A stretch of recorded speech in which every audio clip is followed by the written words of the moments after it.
Welcome back to my channel and इस video में हम कवर करेंगे कौटिल्य को। Right, so Kautilya is one of the prominent leader कह सकते हैं, गुरु कह सकते हैं एंड पॉलिसी मेकर कह सकते हैं, जिन्होंने जिनकी पॉलिसीज आज भी रेलेवेंट है एंड ऑब्वियसली हम इनके पॉलिसीज को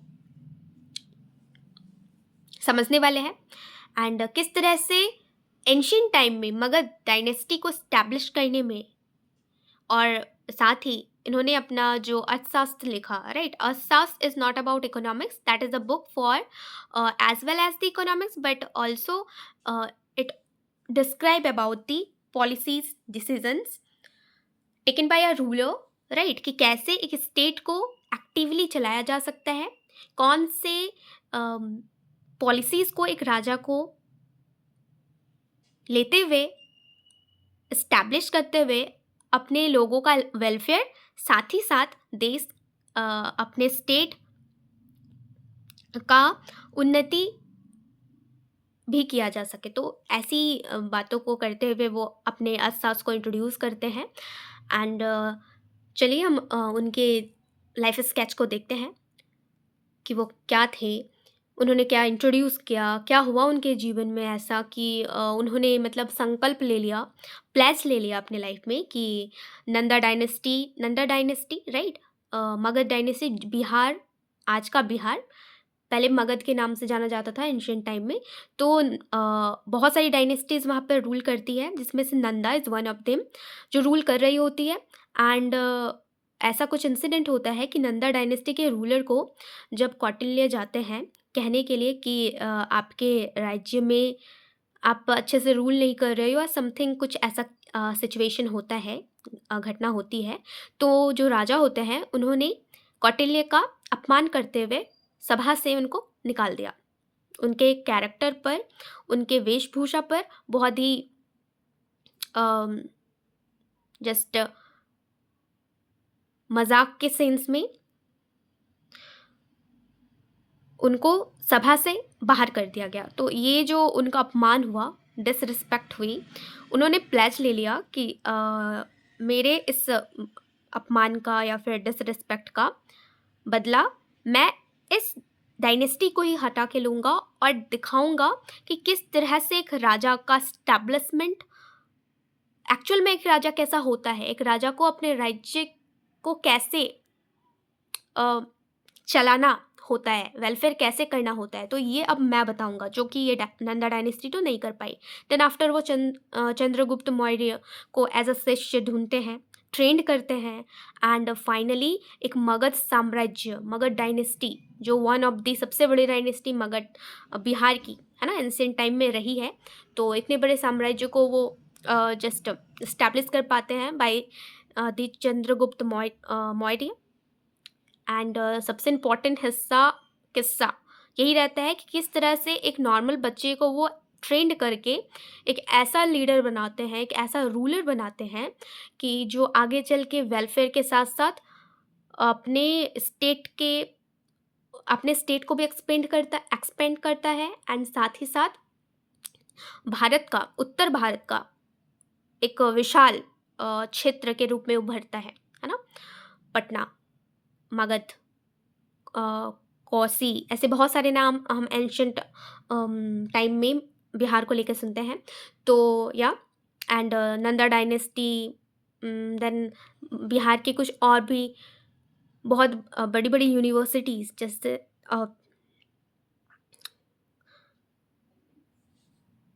नालंदा, तक्षशिला, उदंतपुरी, राइट, ऐसे विश्वविद्यालयों से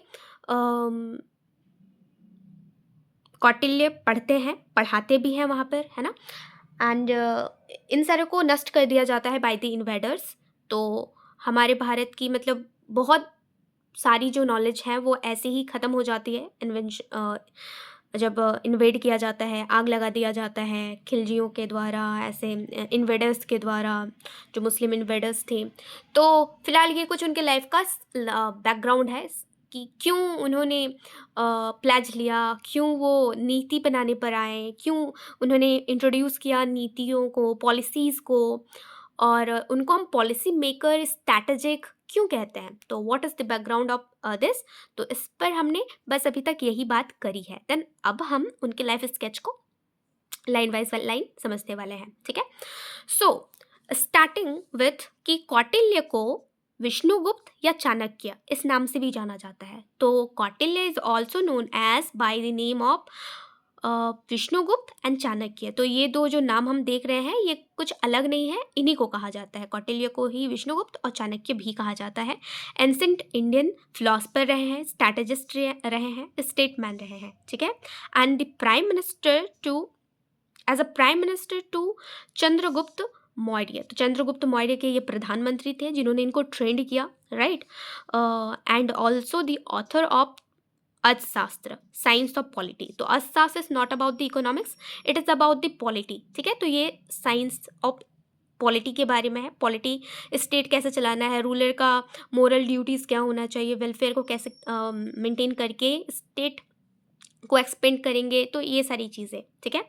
and the most important thing कि कौटिल्य और मैकियावेली इन दोनों को एक जैसा माना जाता है। मैकियावेली जो कि वेस्टर्न पॉलिटिकल थिंकर है, ठीक है, एंड कौटिल्य जो कि इंडियन पॉलिटिकल थिंकर है।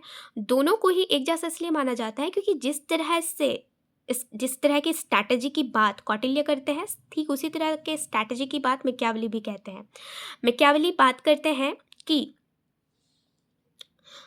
स्टेट का वेलफेयर हो या फिर ना हो, स्टेट के लोगों का वेलफेयर हो या ना हो ये तो सेकेंडरी है, पहले हमें अपने स्टेट को इन्वेड से बचाना है ना, पावरफुल बनाना है। तो मैकियावेली का ये कहना था। एंड कौटिल्य उनसे थोड़ा यहाँ पर अलग थे। कौटिल्य कहते थे कि welfare of the people is the essential thing for a state, पहला यही ज़रूरी है।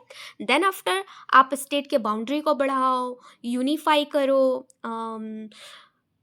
और बेहतर बनाओ अपने राज्य को, ये सारी चीज़ें बाद में आती हैं। तो ये एक चीज़ है जो कि वेस्टर्न पॉलिटिकल थिंकर में मैकियावेली और कौटिल्य को अलग अलग इस पॉइंट ऑफ व्यू में उन दोनों को अलग करती है, पर दोनों को समकालीन मतलब कॉन्टेम्प्रोरी तरीके से एक ही देखा जाता है कि वेस्टर्न कंट्रीज़ में मैकियावेली एंड इंडिया में जैसे हम कौटिल्य को देखते हैं, क्योंकि दोनों की जो डुअल पॉलिसीज़ हैं एंड सिमिलैरिटीज़ है दोनों के पॉलिसीज़ में बेसिकली, है ना। तो मैकियावेली के बारे में मैंने शॉर्ट्स कवर करा है। आप चाहो तो मैकियावेली के शॉर्ट्स को देखकर मैकियावेली को समझ सकते हो। बाकी हम आते हैं अपने टॉपिक पर यहाँ। तो नेक्स्ट की state craft and international relation में उन्होंने रियलिस्ट थ्योरी की बात करी, ठीक है। एंड देन की कंट्रीब्यूशन एंड आइडियाज़ इन अर्थशास्त्र। तो अर्थशास्त्र में टोटल 15 बुक्स हैं, ठीक है, 180 डिविजन्स है एंड 6000 वर्सेस है। तो ये एक फैक्चुअल क्वेश्चन यहाँ से बन सकता है कि टोटल अर्थशास्त्र में बुक्स कितने हैं, तो 15 बुक्स हैं, 180 डिविजन्स है एंड 6000 वर्सेस है, ठीक है। सो दिस इज़ अबाउट कि अर्थशास्त्र में टोटल क्या है।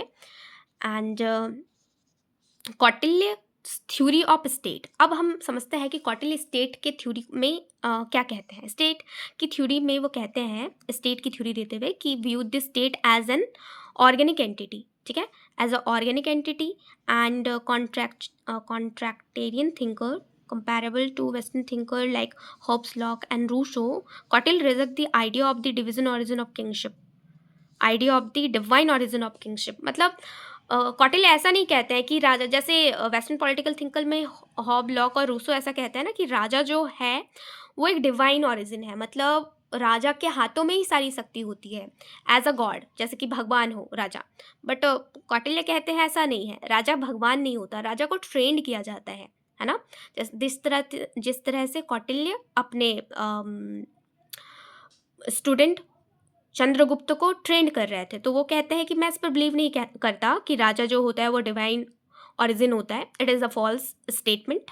आई बिलीव कि राजा को ट्रेंड किया जाता है, पॉलिसीज़ को सिखाई जाती है, स्ट्रैटेजीज बताई जाती है, एंड देन आफ्टर वो अपने स्टेट के वेलफेयर को मेंटेन करने के लिए, लोगों में वेलफेयर बनी रहे, स्टेट का प्रोग्रेशन हो, इस पर काम करता है। He is not a god, so don't consider the king the ruler as a God.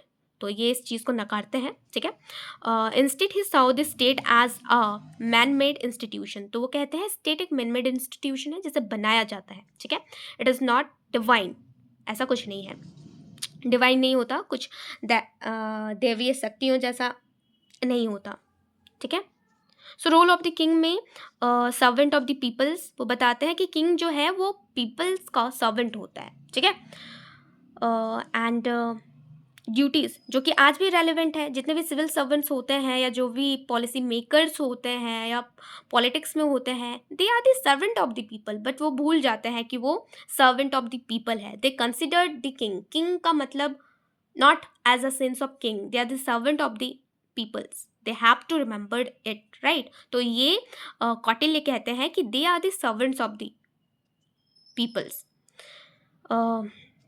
The king received taxes as payment for the service he provided, so taxes, that means the payments that means was what, the services that he provided, so peoples provide taxes as a payment, right। Symbolising a state contract with the populace. तो कितनी बड़ी बात कही है, right, कि taxes जो होता है वो एक एज अ पेमेंट हम पे करते हैं सरकार को, कि जो वो हमको प्रोवाइड करती है सर्विसेज। बट लेकिन आज के टाइम के कुछ हिसाब ही अलग जाते हैं, है ना। आप टोल टैक्स दो, आप रोड टैक्स दो, आप पता नहीं क्या क्या टैक्स दो, बट आपको पता नहीं कि आपको फ़ायदा क्या मिल रहा है। तो इतने टाइप के टैक्सेस किस हिसाब से आपसे बेधड़ल्ले से ले लिए जाते हैं। आरटीआई करने भी जाओ ना तो भी ना पता चले कि क्या ही चल रहा है। तो मतलब करप्शन की भी एक सीमा होती है, बट क्या ही कहा जा सकता है। आगे चलते हैं हम। So duties of the king, so king के ड्यूटीज़ की वो बात करते हैं कि किंग का जो ड्यूटी होगा वो होगा, पहला रक्षणा मतलब प्रोटेक्शन का, दूसरा होगा पालना नर्चर का, मतलब किंग प्रोटेक्शन की तरह काम करेंगे स्टेट में और नर्चर की तरह काम करेंगे, एंड लॉ और ऑर्डर को बनाए रखने की काम करेंगे। स्टेट्स मेन ड्यूटी स्टेट का क्या होगा, प्रोटेक्शन ऑफ प्राइवेट प्रॉपर्टी का प्रोटेक्शन हो सके, ठीक है। स्टेट का मेन ड्यूटी यही है कि लोगों के प्राइवेट प्रॉपर्टी का प्रोटेक्शन किया जा सके and peoples welfare and security को मेंटेन किया जा सके। देन द मोस्ट इंपॉर्टेंट चीज़ जो आ रही है दैट इज सप्तांग थ्योरी मतलब कि 7 एलिमेंट ऑफ स्टेट। तो कौटिल्य कहते हैं कि स्टेट में 7 एलिमेंट होते हैं स्टेट को चलाने के लिए, ठीक है। अब वो कौन कौन से होते हैं उस चीज़ को हम यहाँ पर समझेंगे। तो 7 एलिमेंट्स जिसको हिंदी में प्रकृतिज कहते हैं, ठीक है। तो 7 एलिमेंट या प्रकृतिज, तो पहला है स्वामी, यानी कि स्टेट को चलाने वाला होता है पहला रूलर, हेड या स्टेट का जो सोल होता है, राइट। तो पहला है स्वामी, दूसरा है अमात्य दैट मीन्स मिनिस्टर्स। तो इस बात को ध्यान रखने की ज़रूरत है कि सप्तांग थ्योरी मतलब कि 7 एलिमेंट ऑफ स्टेट को चलाने वाला 7 एलिमेंट कौन कौन सा है, पहला रूलर हो गया, दूसरा अमात्य मतलब मंत्री हो गया, ठीक है। अब ये जो लिखी हुई है ना कि रूलर जो होता है उसको सिंबलाइज किया जाता है हेड या फिर सोल के थ्रू, ठीक है। अमात्य यानी मंत्री को सिंबलाइज किया जाता है एज अ आई के थ्रू, ठीक है। जनपदा मतलब होता है पॉपुलेशन या तो टेरिटरी, ठीक है। तो पॉपुलेशन या टेरिटरी को सिंबलाइज करते हैं बाय द लेग। दुर्ग या फोर्ट चौथा एलिमेंट है जिससे सिंबलाइज करते हैं बाय द आर्म्स। कोश मतलब ट्रेजरी खजाना, ठीक है। तो खजाना 5वां एलिमेंट है जिसे सिंबलाइज माउथ से किया जाता है और खजाना रखी जाती है ताकि वेलफेयर स्टेबिलिटी को बनाया रखा जा सके स्टेट के। बाला मतलब होता है फोर्स या फिर आर्मी, जिसे सिंबलाइज किया जाता है ब्रेन से, ठीक है। मित्र माने अलाई, दोस्त, है ना, फ्रेंड, जिसे सिंबलाइज किया जाता है ईयर से। और 2 तरीके के ये फ्रेंड्स की बात करते हैं। पहला होता है सहजा मतलब जो हेरिडेटरी फ्रेंड होता है, वैसे फ्रेंड होते हैं ना जो आपके घर आया जाया करते हैं। और दूसरा एक फ्रेंड होता है कि कृतिमा मतलब एक्वायर्ड फ्रेंड, वैसे कुछ दोस्त होते हैं जो आप मतलब से रखते हो, है ना, कि कभी मुझे कुछ काम पड़े तो मैं इससे करवा लूँ या वो मुझसे करवा सके, ऐसे कुछ हिसाब किताब वाले दोस्त होते हैं हमारे, है ना। तो जस्ट उसी तरीके से ये 2 तरीके की बात करते हैं कि राजा को कभी कुछ ज़रूरत पड़े तो ऐसे दोस्त कृत्रिम उसे बना के रखने चाहिए, और कुछ हेरिडिटरी पहले से उसके पास होते हैं, वंशानुगत hereditary basic close friend type का। तो ये 2 टाइप के फ्रेंड्स की बात करते हैं।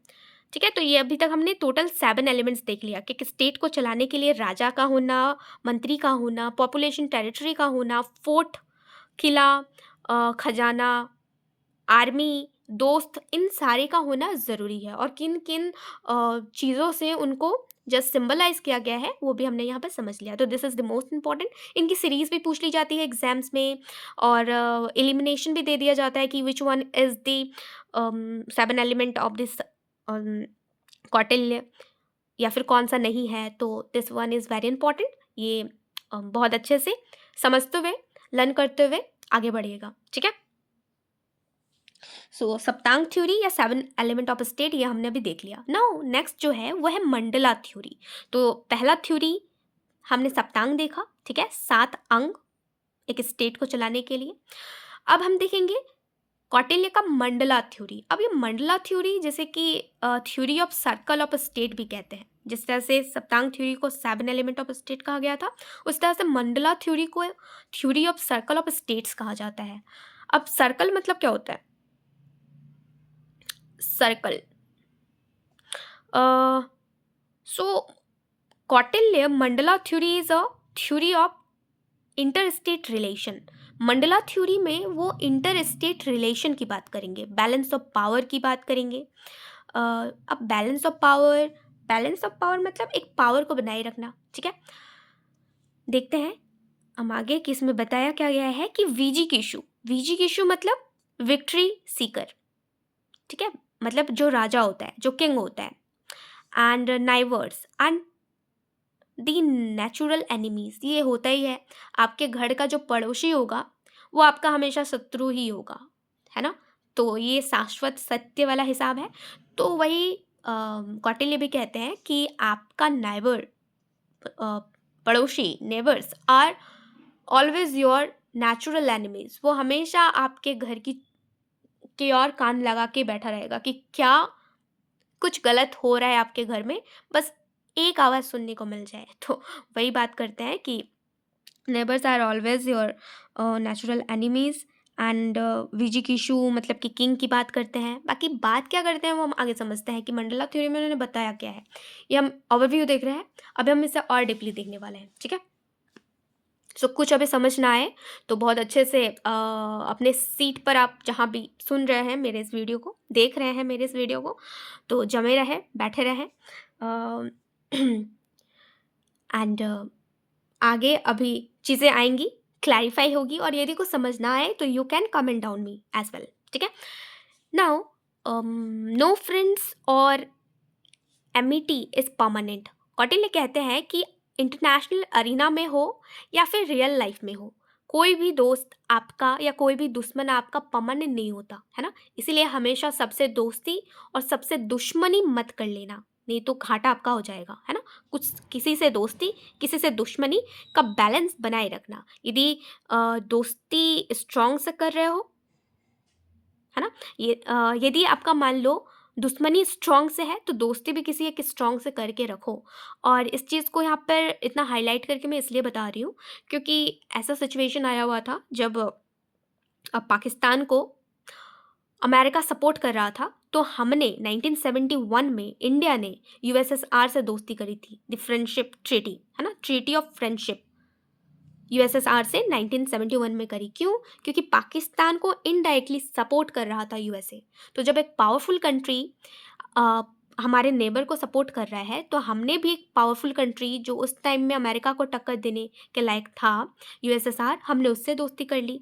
तो यही चीज़ कौटिल्य कहते हैं कि कभी भी यदि आपका दुश्मन स्ट्रांग है तो आप भी एक ऐसे से दोस्ती करके रखो जो कि उसका बराबरी कर सके, है ना, आपको सपोर्ट दे सके मुश्किल के टाइम में। तो दीज आर दी पॉलिसीज जो कि कौटिल्य समझाते हैं। ठीक है, अब हम देखेंगे कि 7 की एलिमेंट्स नॉट 7 सॉरी, की elements of the Mandla theory.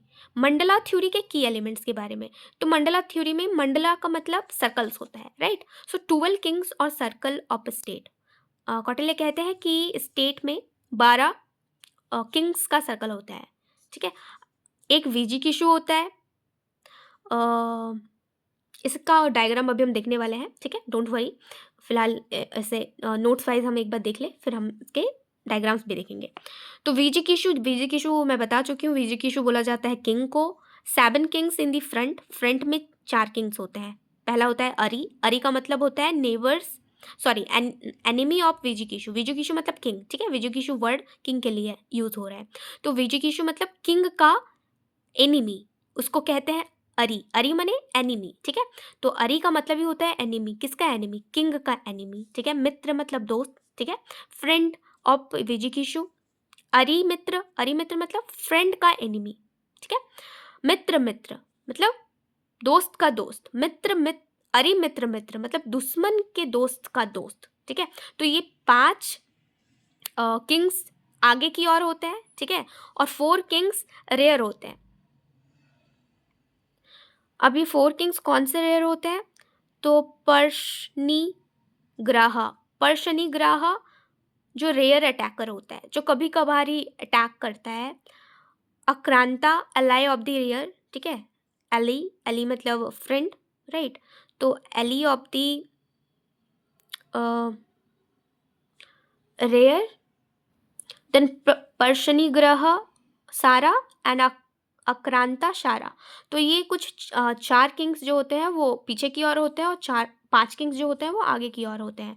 एक होता है मध्यमा, ये क्या होता है? थोड़ा कंफ्यूजिंग लग रहा है, मैं अभी इसे डायग्राम के थ्रू समझाऊंगी, ठीक है। मध्यमा जो होता है उसको बफर स्टेट कहते हैं। जैसे कि हम इंटरनेशनली बात करें तो स्विट्जरलैंड एक ऐसा कंट्री है ना जो किसी भी कंट्री के कन्फ्लिक्ट में ना तो पड़ता है, ना तो किसी से कुछ मतलब रखता है, ठीक है। तो ऐसा कंट्री बफर स्टेट उसे क्या कहते हैं, ठीक है। वैसे buffer state not in the sense buffer state. यदि हम जर्मनी की, सॉरी, यदि हम स्विट्जरलैंड की बात कर रहे हैं तो स्विट्जरलैंड बफर स्टेट में नहीं बल्कि न्यूट्रल स्टेट में आएगा। वाई? क्योंकि न्यूट्रल मतलब होता है उदासीन, और उदासीन का मतलब होता है जो किसी के भी लड़ाई झगड़े कन्फ्लिक्ट में अपना टांग नहीं घुसाना चाहता। तो उदासीन में एग्जाम्पल हो जाएगा स्विट्जरलैंड का। बाकी यदि हम बफर स्टेट की बात कर रहे हैं, बफर मतलब मध्यमा, जो बीच में, बीच का काम करता है, दोनों के बीच में, है ना। तो ये आप मेरे को कमेंट डाउन करना कि मध्यमा में कौन से इंटरनेशनल अरीना में एग्जाम्पल आएगा। बाकी मैं आपको आगे बताने ही वाली हूँ अभी, ठीक है। Now Kautilya view on government and corruption. तो करप्शन या फिर गवर्नमेंट में कौटिल्य अपना क्या व्यू देते हैं? तो नेशनल सिक्योरिटी और foreign policy, economic development, taxation and justice के रिगार्डिंग कौटिल्य ने अपने बहुत सारे थ्योरीज को इंट्रोड्यूस किया। नेशनल सिक्योरिटी, फॉरेन पॉलिसी, जो कि हमने कुछ कुछ चीज़ें जो देखी, राइट। नेशनल सिक्योरिटी में किस तरह से उन्होंने अलाई, फ्रेंड, एनिमी के कंसेप्ट को दिया। फॉरेन पॉलिसी में उन्होंने किस तरह से अभी जब हम ब्रीफली इन चीज़ों को समझेंगे तो आप रिलेट कर पाओगे, ठीक है। यूनिफाइड नेशन की उन्होंने बात करी, आर्यव्रत, ठीक है। आर्यव्रत मतलब कि यूनिफाइड, जिस तरह से सावरकर बात कर रहे थे unified undivided India, United India, तो उसी तरह से आर्यव्रत की बात कौटिल्य करते हैं। Role of the ruler, ruler का रोल वेलफेयर प्रायोरिटाइज होना चाहिए, है ना। प्रायोरिटाइज पर वेलफेयर ऑफ द पब्लिक होनी चाहिए, और एथिकल और मोरल ग्राउंडिंग के साथ ये चीज़ें राजा को करनी है। बैलेंस्ड स्ट्रैटेजी, धर्म मतलब ड्यूटी, अर्थ मतलब धर्म, जैसे बैलेंस स्ट्रैटेजी की बात करी है कौटिल्य ने, जिसमें कि अर्थ, धर्म, अर्थ, काम, मोक्ष, है ना। तो धर्म, अर्थ, काम, मोक्ष मतलब साम दाम दंड भेद जो चीज़ हम सुनते हैं, राइट। तो उसी तरह से बैलेंस्ड स्ट्रैटेजी की कौटिल्य बात करते हैं, जिसमें वो कहते हैं कि गवर्नेंस को चलाने के लिए आपका बैलेंस का होना ज़रूरी है। आप ड्यूटी भी करो, वेल्थ को भी बनाए रखो, डिज़ायर भी फुलफिल करो, एंड मोक्ष सेल्वेशन भी करो, ठीक है, ताकि सबका वेलफेयर हो सके, राइट। नाउ इंटेलिजेंट नेटवर्क की भी बात करते हैं कि स्पाई, स्पाई पर ज़्यादा फोकस करते हैं कि स्टेट को स्पाई रखनी चाहिए जासूसी के लिए, जैसे हम एम्बेसडर कहते हैं, है ना? तो एम्बेसडर्स का होना ज़रूरी है ताकि आप मॉनिटर रख पाओ अपने थ्रेट्स पर, मेंटेन कर पाओ स्टेट को स्टेबिलिटी के साथ, राइट? सो नेक्स्ट कि व्यूज़ ऑन करप्शन, तो करप्शन पर उनका यही कहना है कि Honey on the tongue, corruption को वो कहते हैं कि जैसे टंग पर हनी का होना, it is like a corruption, right? And 40 type के करप्शन की बात करते हैं, जिसमें anti corruption measures, reduce bureaucracy and conduct regulate transfer, white whistlers and public punishment. Public punishment में वो बात करते हैं कि पनिशमेंट जो होना चाहिए ना, वो बहुत ही ज़्यादा स्ट्रिक्ट होना चाहिए। And I also believe personally कि मैं ये करती हूँ कि पनिशमेंट का हार्ड होना बहुत ज़रूरी है, क्योंकि मुजरिम जब तक दड़ेंगे नहीं तब तक वो अपराध करते ही चले जाएंगे। तो इट इज़ वेरी इंपॉर्टेंट कि पब्लिक पनिशमेंट को सॉलिड हार्ड करना ज़रूरी है। मिस्टेक यदि कोई इंटेंशनली कर रहा है तो उसको सज़ा भी मिलनी चाहिए, बराबर की मिलनी चाहिए। तो punishment corrupt official and entire involve chain to determine to deter corruption, right? Now इसमें जो हम लोग हमने देखा white whistlers, so encourage public reporting with rewards, that is called the सूचक, है ना? तो जो पब्लिक रिपोर्टिंग करे, ठीक है, उसको प्रमोट करे। सो दिस इज हमने अभी बस एज अ आउटलाइन प्रीव्यू देखा कौटिल्य के स्केच के बारे में। वैसे आउटलाइन तो देखा, लेकिन बहुत कुछ इसमें हमने समझ लिया। ना हम नोट्स को मैंने जो नोट्स अपने क्रिएट करा है, बनाया है, उसके थ्रू हम कुछ और पॉइंट्स को समझने की कोशिश करते हैं। सो कौटिल्य में हमने बात करी कि कौटिल्य को पॉलिटिकल रियलिज्म कहते हैं। वाई? क्योंकि पॉलिटिक्स में जो एक्चुअल में पॉलिटिक्स चलती है ना,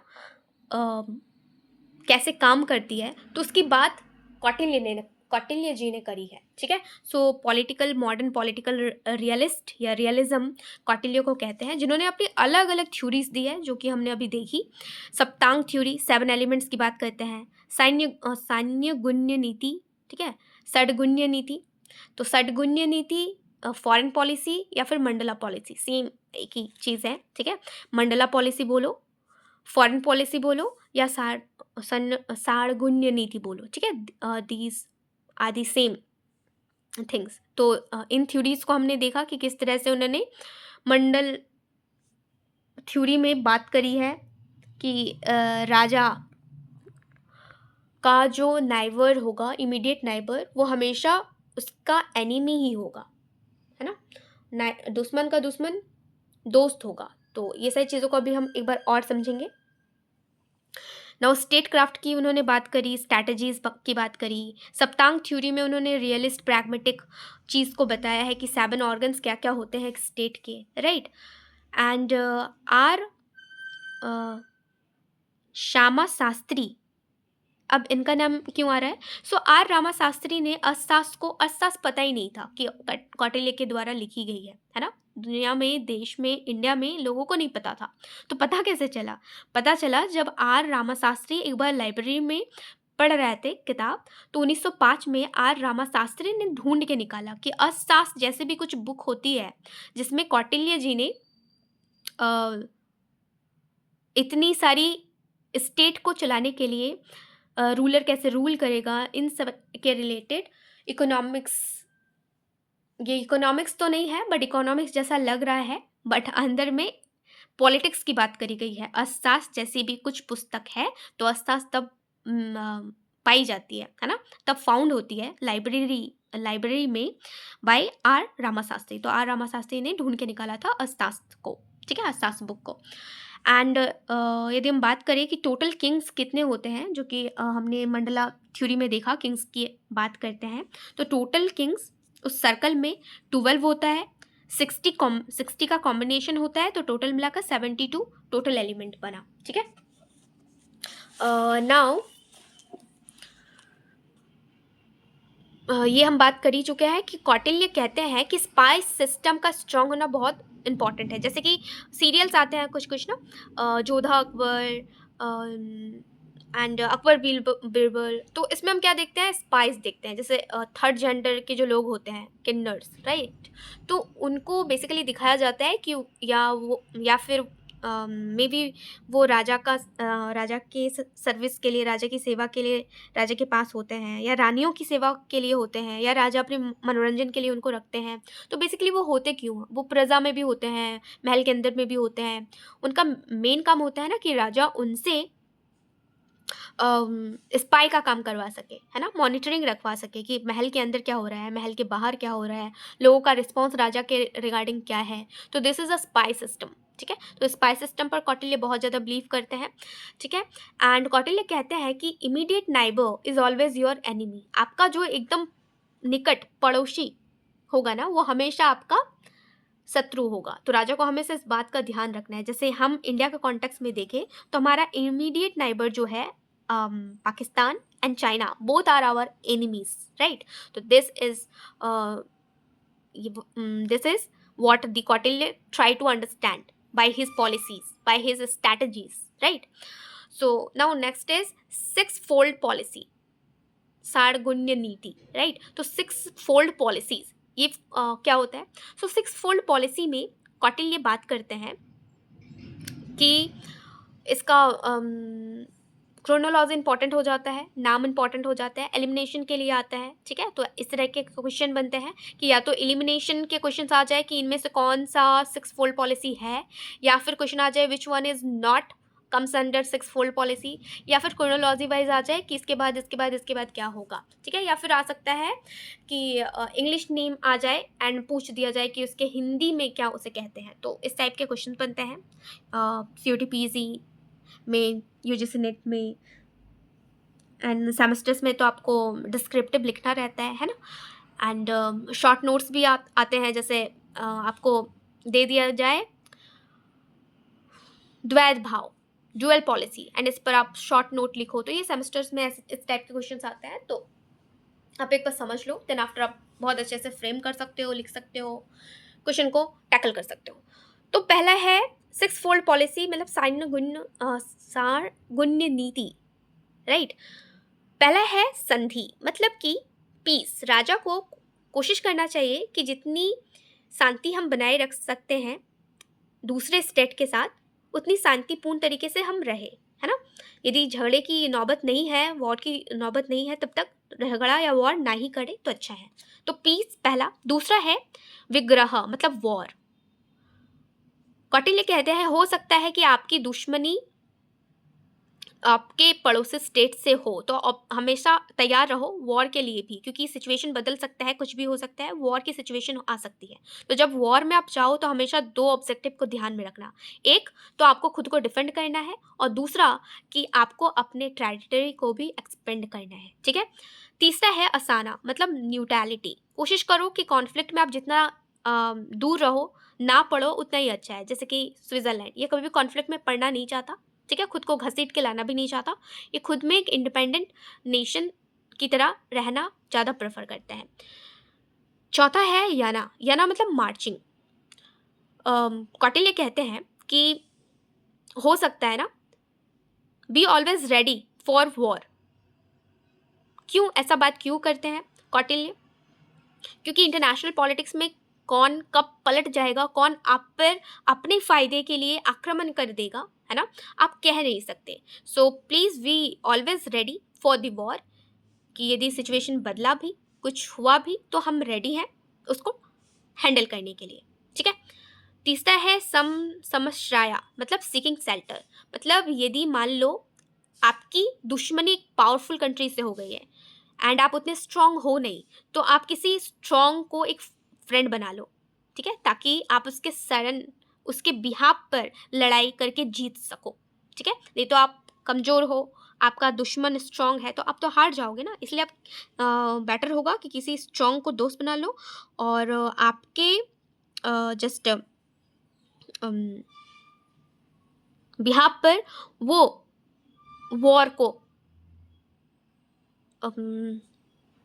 लीड करेगा, राइट। जिस तरह से एग्जाम्पल मैंने समझाया था कि जब पाकिस्तान को यूएसए सपोर्ट कर रहा था तो इंडिया ने दोस्ती कर ली यूएसएसआर से। क्यों? क्योंकि उस टाइम में यूएसए को टक्कर देने वाला यूएसएसआर ही था। And this treaty is called the treaty of friendship, जो कि इंडिया ने यूएसएसआर से 1971 में करी थी, ठीक है। छठा है द्वैध भाव। द्वैध भाव मतलब डुअल पॉलिसी। डुअल पॉलिसी मतलब बैलेंस बनाए रखने की बात कहते हैं कौटिल्य। कौटिल्य कहते हैं कि हर किसी से दोस्ती और हर किसी से दुश्मनी एक टाइम पर मत किया करो, बैलेंस के साथ चलो। किसी से दोस्ती तो किसी से दुश्मनी भी, ठीक है। ये तुमको और तुम्हारे राज्य को प्रोटेक्ट करेगा, राइट। तो ये उनके 6 फोल्ड पॉलिसीज हैं जो कि कौटिल्य बताते हैं कि पीस बनाए रखने की कोशिश करो, वॉर पड़ रहा है तो वॉर में कूदो, लेकिन ऑब्जेक्टिव याद रखना, ठीक है। न्यूट्रलिटी यदि हो सकता है तो न्यूट्रल बने रहो, इसमें कोई बुराई नहीं है। मार्चिंग मतलब खुद को हमेशा वेपन से, जैसे इंडिया ने मना कर दिया है क्या, नॉन पॉलिफरेशन ट्रेडी करने से। जैसे अमेरिका ने जब ये इंट्रोड्यूस करा ना कि जिसने न्यूक्लियर बम बना चुका है वही कंट्री सिर्फ अब रख सकता है, बाकी नए कंट्रीज नहीं रख सकते। तो इंडिया ने कहा ये डिस्क्रिमिनेटरी नेचर है। ऐसा क्यों? इंडिया ने डिस्क्रिमिनेटरी कहते हुए इस पर साइन नहीं किया। एंड इंडिया का ये कहना है कि यदि कोई weak nation, no first use policy, है ना। इंडिया इस पर एक मतलब पॉलिसी अपनाता है कि हम पहले किसी पर वॉर नहीं करेंगे, लेकिन अब न्यूक्लियर तो रखेंगे। और पोखरण पर किस तरह से इंडिया ने 68 में 1968 में पहला पोखरण न्यूक्लियर टेस्ट करा, जिसमें इंडिया ने प्रूव करा कि ऐसा थोड़ी ना है कि कोई हम पर वॉर करे और हम चुपचाप से रह जाए। हमने डिफेंसिव पॉइंट ऑफ व्यू से न्यूक्लियर टेस्ट करा और इंडिया खुद के पास रखेगा, ये बताते हुए कि यदि कोई उंगली उठाकर या आंख उठाकर देखने की कोशिश करे तो हम चुप बैठने वालों में से नहीं हैं। ईंट का जवाब हमें पत्थर से देना आता है ना। तो कुछ इन्हीं सारी चीज़ों को देखते हुए इंडिया ने जस्ट न्यूक्लियर ट्रीटीज़ को साइन करने से मना किया है। एंड हम डिफेंसिव पॉलिसी के अंतर्गत नो फर्स्ट यूज पॉलिसी अपनाते हुए न्यूक्लियर ट्रीटीज़ से खुद को दूर रखा है हमने, है ना। तो यही चीज़ है कि हमेशा रेडी रहो वॉर के लिए, वेपन से लेस रहो कि कुछ भी हो सकता है, क्योंकि इंटरनेशनल पॉलिटिक्स पावर का खेल है ना।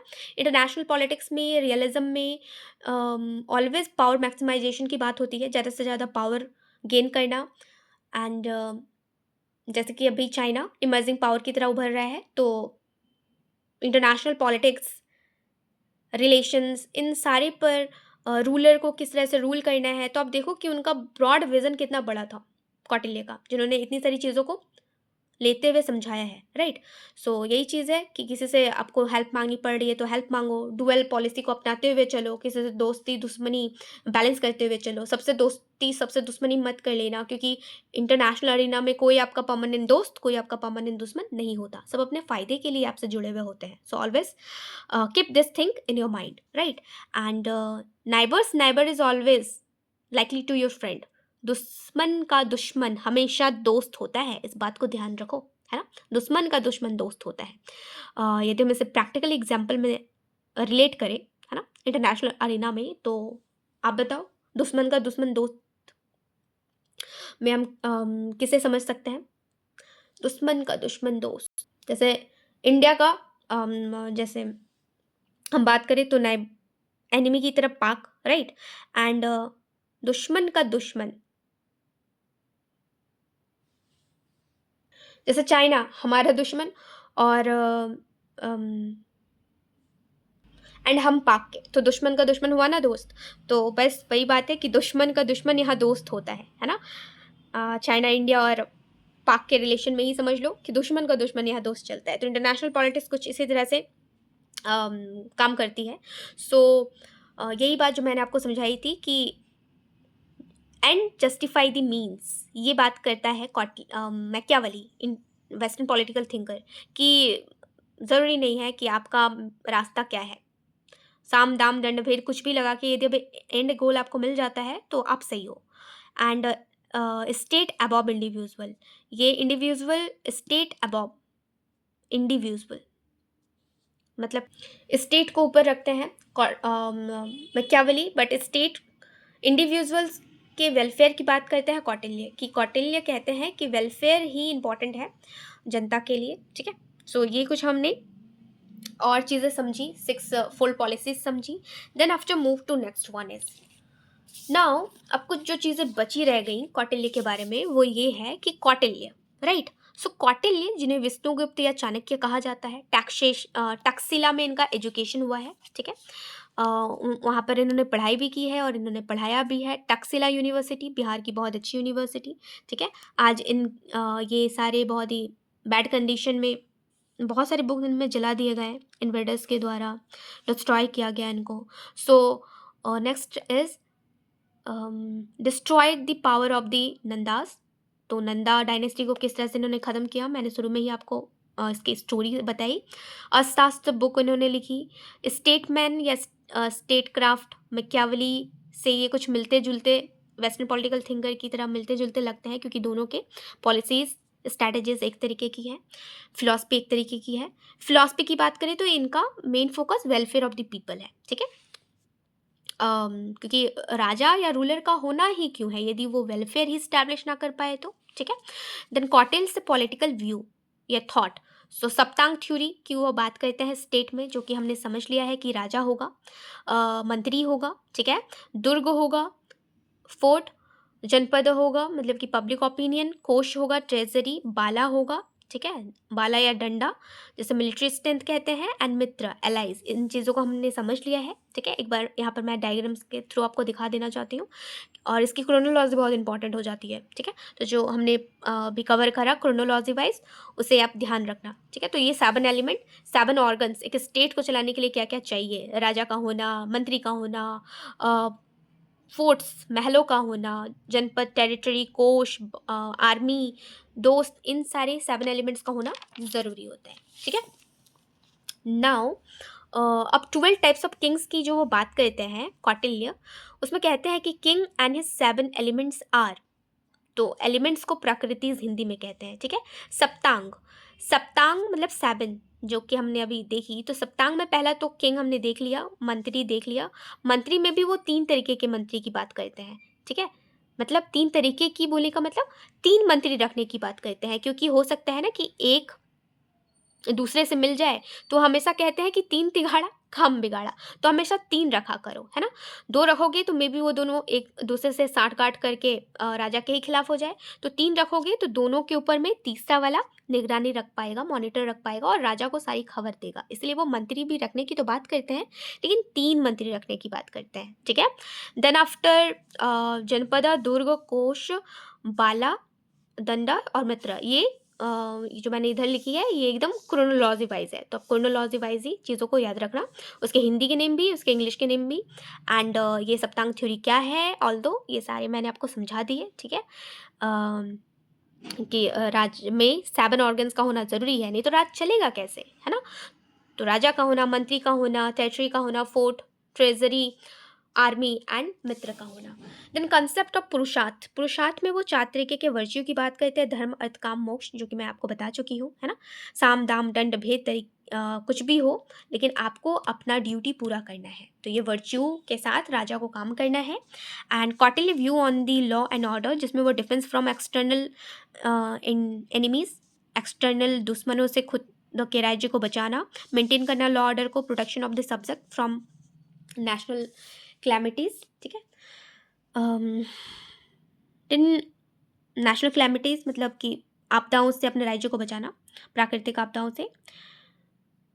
दंड नीति, दंड नीति की भी वो बात करते हैं कि दंड नीति जो होनी चाहिए ना, वो बहुत ही स्ट्रांग होनी चाहिए। कोई भी दंड करता है तो उसको हार्ड से हार्ड पनिशमेंट दी जानी चाहिए, ताकि उसे याद रहे कि उसने एक गलती करी थी, फिर से दोबारा करने की ज़रूरत ना करे। ठीक है, and Kautilya 6 fold forms of diplomacy, 6 fold of diplomacy में हम ये समझ चुके हैं, है ना?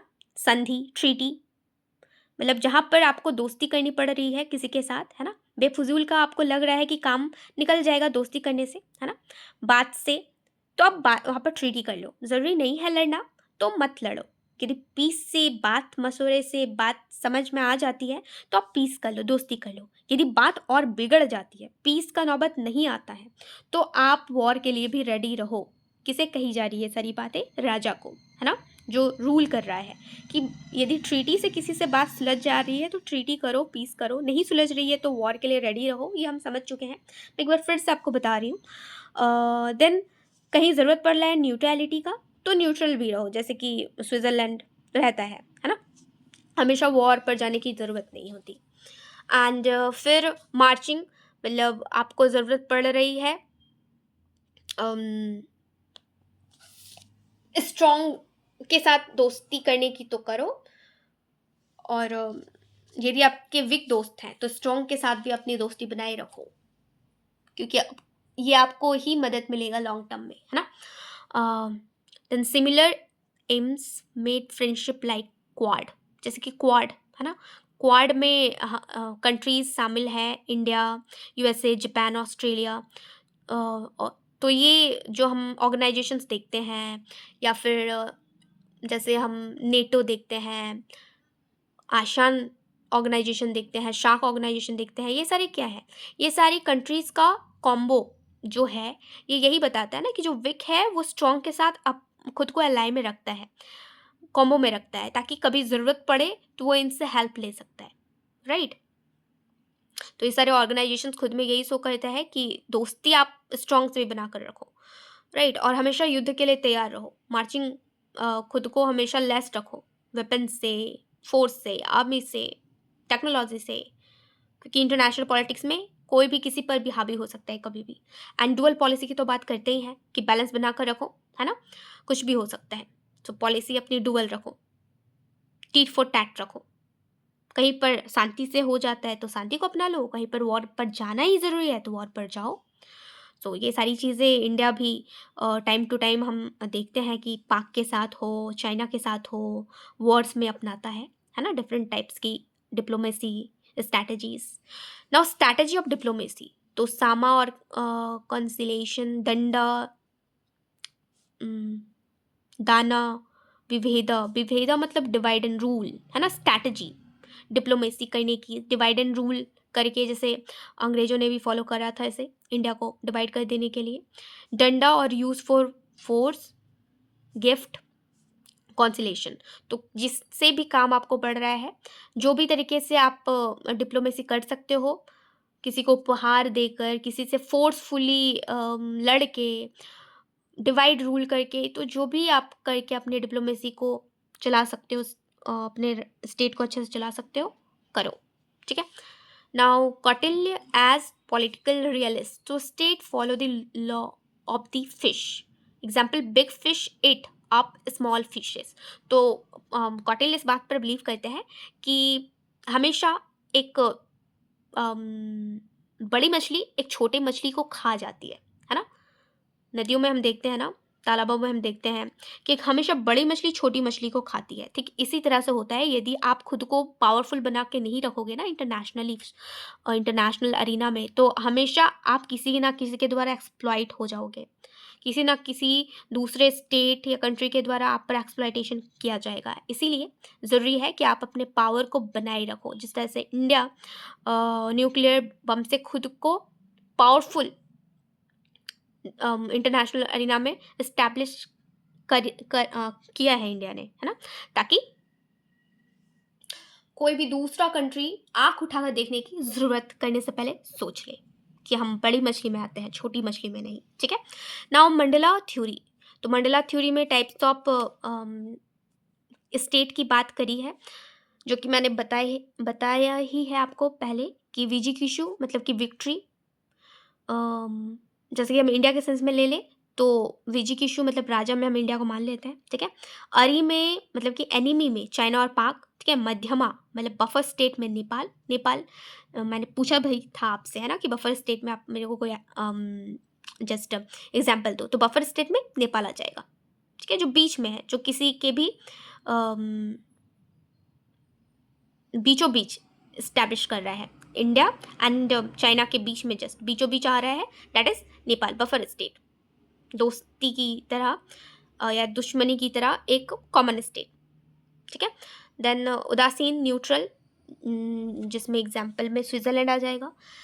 देन कुछ यहाँ पर एक्स्ट्रा पॉइंट लिखे हुए हैं कि पंडित नेहरू का जो बुक है डिस्कवरी ऑफ इंडिया, उसमें उन्होंने मेंशन करा है कौटिल्य को एज अ इंडियन मैकियावेली, ठीक है। सो इंडियन मैकियावेली की तरह कौटिल्य को नेहरू जी ने अपनी डिस्कवरी ऑफ इंडिया में कहा है कि जिस तरह से कौटिल्य है उस जिस तरह से मैकियावेली वेस्ट में है, उसी तरह से इंडिया के मैकियावेली कौटिल्य है, ठीक है। उपेंद्र कौर ने बुक पॉलिटिकल वायोलेंस इन एंशिएंट इंडिया में सजेस्ट करा है Machiavelli should called Italian Kautilya, है ना। सो उन्होंने अपने बुक, उपेंद्र कौर ने कहा है अपने बुक पॉलिटिकल वायोलेंस इन एंशिएंट इंडिया में कि मैकियावेली को कहा जाना चाहिए इटालियन कौटिल्य, है ना। तो ऐसे बहुत सारी बातें हैं कि नेहरू जी कहते हैं इंडियन मैकियावेली कौटिल्य जी को, एंड उपेंद्र कौर कहते हैं इटालियन कौटिल्य, किनको, मैकियावेली को, इटालियन कौटिल्य, है ना। तो इटली के कौटिल्य एंड भारत के मैकियावेली। तो आप चीज़ें समझ रहे हो, कंपैरिजन किया जा रहा है दोनों को, ठीक है, क्योंकि दोनों एक जैसी पॉलिसीज़ को इंट्रोड्यूस करते हैं। आप इसमें मैकियावेली वाली मेरी शॉर्ट्स देखना भूलिएगा नहीं, जो कि मैंने अपने इसी चैनल पर डाला हुआ है। Then Max Weber politics as a vocation में मेंशन करते हैं Kautilya was more Machiavellian than Machiavelli, है ना। तो इसका मतलब हुआ कि Kautilya was more Machiavellian, Kautilya ज़्यादा मैकियावेलियन है मैकियावेली से भी। तो बस इन्हीं सारी चीज़ों की बात करते हैं, अलग अलग थिंकर्स। देन लास्टली हम कौटिल्य के 6 टाइप्स ऑफ फोर्ट्स की बात कर लेते हैं। तो उन्होंने जलादुर्ग जल से ही पता चल रहा है, वाटर फोर्ट्स की बात करते हैं, जैसे कि एग्जाम्पल में जयपुर का जल महल है, ठीक है। गिरी मतलब हिल्स फोर्ट, ठीक है। अलग अलग फोर्ट्स, अलग अलग तरीके के फोर्ट्स पर बिलीव करते थे कौटिल्य। क्यों? क्योंकि दुश्मन उनको फांद के जब तक आएगा तब तक राजा खुद को थोड़ा प्रिपेयर कर लेगा वॉर के लिए, है ना। तो जस्ट अलग अलग फोर्ट्स की बात करते हैं और 6 टाइप के फोर्ट्स की बात करते हैं, ठीक है। सो जल में वाटर में दुश्मन कैसे आएगा, है ना। तो इसीलिए वहाँ पर राजा का होना अपने साम्राज्य के साथ अच्छा होगा। एंड गिरी मतलब पहाड़ों पर भी आने के लिए कैसे ही आ पाएगा एक दुश्मन, है ना। आएगा भी तो जब तक आएगा तब तक राजा को पता चल जाएगा, है ना। तब तक वो अपनी आर्मी को बुलंद करके लड़ने के लिए खुद को रेडी कर सकता है, जिसके एग्जाम्पल में जयपुर का आमेर फोर्ट आ जाएगा। धनवा दुर्ग, जिसको कि डेजर्ट फोर्ट कहते हैं, ठीक है। वना दुर्ग मतलब कि फॉरेस्ट दुर्ग, फॉरेस्ट फोर्ट। मही दुर्ग मतलब कि अर्थन फोर्ट, ठीक है, जो अर्थ पर बनाई जाती है, अर्थन फोर्ट।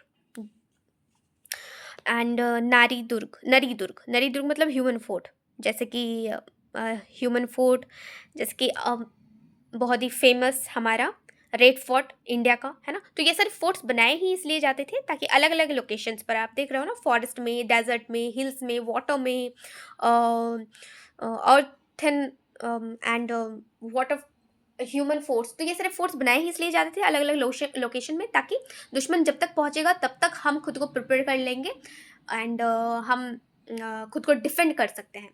तो बस ये कुछ फोर्स थे एंड हमने बहुत सारी नीतियाँ कवर करी, बहुत सारी पॉलिसीज़ कवर करे, बहुत सारी थ्योरीज, डिप्लोमेसी, साम दाम दंड भेद, उनकी डिप्लोमेटिक स्ट्रैटेजीज। तो ये सारी चीज़ें कौटिल्य के बारे में है, जो कि हमने बहुत ही अच्छी तरह से टाइम लगाते हुए समझा। एक चीज़ जो यहाँ पर छूट रहा है वो है सर्कल्स के थ्रू आपको ये समझाना कि दुश्मन का दुश्मन दोस्त होता है ना। सेंटर में हमेशा राजा होता है और राजा का इमीडिएट नाइबर, है ना,